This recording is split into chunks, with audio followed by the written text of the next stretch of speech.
आफताब ने श्रद्धा के साथ क्या क्या किया, क्यों किया, इससे जुड़े अनगिनत सवाल अब पुलिस के हाथ लग चुके हैं, क्योंकि कई गवाहों ने सामने आकर आफताब के विरुद्ध गवाही दी, मगर अब पुलिस खुद आफताब के मुंह से सब कुछ सुनना चाहती है और इसीलिए पुलिस को पूरी उम्मीद है कि नार्को टेस्ट से उसको ये सफलता मिल जाएगी।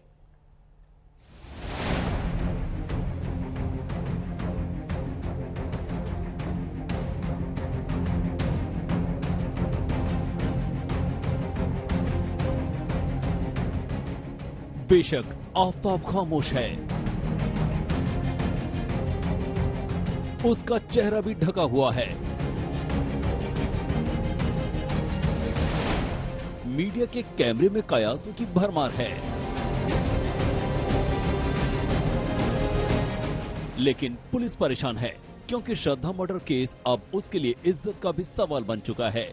लिहाजा दिल्ली पुलिस ने अब इस केस की बिखरी हर एक कड़ी को जोड़कर उस मुकम्मल कहानी को सामने लाने पर आमादा हो गई है, जिसे इस आफताब ने अपने शातिर दिमाग की आरी और चॉपर से टुकड़ा टुकड़ा करके उसे यहाँ वहाँ बिखेर दिया और पुलिस की तफ्तीश को गुमराह किया है। लिहाजा जब सीधी उंगली से घी निकलता नहीं दिखाई दिया तो अब पुलिस ने उंगली टेढ़ी करने का इरादा किया है। जानकारी के मुताबिक आफताब ने श्रद्धा के 35 टुकड़े किए थे और पुलिस ने 35 में से 17 टुकड़े बरामद कर लिए हैं। अब तैयारी है आफताब के नार्को टेस्ट की। सवाल तैयार हैं। एफएसएल की टीम पुलिस के सामने रहेगी और आफताब अपने गुनाह का सारा किस्सा सुनाएगा। लगभग 5 राज्यों में जो दायरा फैला है जांच का, वो इसलिए कि जो भी बयान उसने पुलिस के सामने दिए हैं उसके इतर उन बयानों के साथ साथ ठोस सबूत, जो कि फिलहाल जिनकी दिल्ली पुलिस को दरकार है, क्योंकि अदालत में सिर्फ बयान मायने नहीं रखेंगे, जरूरत होगी ठोस सबूतों की। ऐसे में हर कड़ी, हर जगह जहां से भी श्रद्धा और आफताब का किस्सा शुरू होता है या जिन कड़ियों को जोड़ता है, हर उस कड़ी की पेचीदगी तक दिल्ली पुलिस पहुंचना चाहती है। इसीलिए उसने अपना जांच का दायरा बढ़ाया है। बताते चले कि जिन सवालों के इर्द गिर्द पुलिस भटक रही है, उनका सीधा ताल्लुक श्रद्धा के मर्डर और उसके बिखरे हुए टुकड़ों से ही है। श्रद्धा के टुकड़ों को आफताब ने कहां ठिकाने लगाया, श्रद्धा का सिर कहां फेंका, श्रद्धा के कपड़े कहां फेंके, श्रद्धा को काटने वाले हथियार कहां फेंके। पुलिस के सामने अहम सवाल ये भी है कि आफताब की बर्बरता की कहानी कब से शुरू होती है। क्या उसने श्रद्धा के साथ धोखे की पूरी स्क्रिप्ट लिखकर उस खूनी साजिश पर अमल किया? आफताब की क्राइम फाइल को पुख्ता बनाने और उसके केस के लिए जरूरी सबूत जुटाने की गरज से दिल्ली पुलिस मुंबई तक पहुंच गई है। मुंबई पुलिस की मदद से दिल्ली से गई टीम श्रद्धा के दोस्तों से बात कर रही है। ये पता लगाने की कोशिश है कि श्रद्धा मर्डर मिस्ट्री के बारे में उन्हें क्या पता है। कुछ लोग आफताब की हैवानियत से वाकिफ भी थे। वो गवाह जो बता रहे हैं कि श्रद्धा की हत्या से पहले कैसे आफताब उसके साथ मारपीट करता था।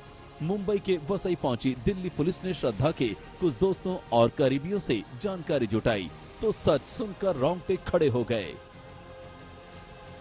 ये मैंने यही इन्फॉर्मेशन शेयर की कि जो उसके साथ में हाथापाई हुई थी नवंबर में और जो फर्स्ट टाइम में वो श्रद्धा ने रिपोर्ट किया था, बस वही डिटेल मैंने शेयर। उसके बाद क्या किया आपने जब आपको मालूम पड़ा तो? तब मैंने उसकी हेल्प की थी मेरे फ्रेंड के थ्रू, जहाँ पे पुलिस स्टेशन उसको भेजा गया था और हॉस्पिटलाइज कराया गया। क्या इसके पहले कभी श्रद्धा ने आपको बताया कि उसके, क्योंकि आप नहीं, उससे पहले मेरे को कोई जानकारी नहीं थी। वो दिन उनके साथ मारपीट हुई थी और उनको चोक किया गया था, मतलब गला दबाया गया था, जिसकी वजह से वो अपने आप को वो घर से बचा के भाग के आई थी। तो उनको इमीडिएट हेल्प चाहिए था, जिसकी वजह से मैं उनको पुलिस स्टेशन लेके गया था।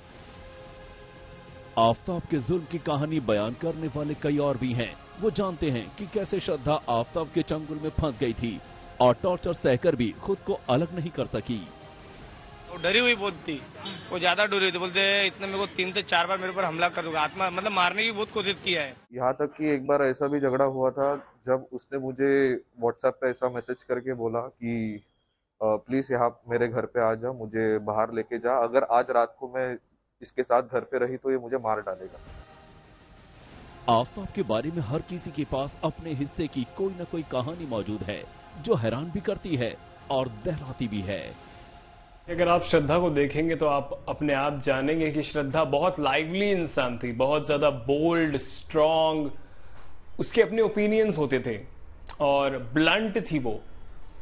तो जिस तरीके से ये कथाएं हमको सुनाई जा रही हैं, आफ्ताब द्वारा जो बातें बताई जा रही हैं कि शादी के लिए वो कंपेल कर रही थी, इसीलिए मजबूरन ये बेचारे आफ्ताब ने उसे मार दिया, जिस तरीके से ये बताया जा रहा है, इस तरीके से श्रद्धा बिल्कुल थी ही नहीं। हम दोस्तों ने मिलके उसको उसके घर से उस दिन बाहर भी निकाला था और आफ्ताब को वार्निंग भी दी थी कि हम पुलिस के पास जाने वाले हैं, बट उस टाइम पे श्रद्धा के कमिटमेंट्स को या फिर उसके जो बातें थी उसको रिस्पेक्ट करते हुए हमने बोल दिया कि इसको हम पुलिस में नहीं कर रहे, बिकॉज उसने मना किया। आफ्ताब ने जिस क्रूरता के साथ श्रद्धा के 35 टुकड़े किए, फिर उन्हें फ्रिज में रखा और टुकड़े टुकड़े करने के बाद OTT पर फिल्म देखी, उसके आगे टॉर्चर की बातें मामूली लगती हैं, लेकिन यही वो बयान है जो शातिर आफ्ताब की खूनी साजिश को बेपर्दा कर सकती है।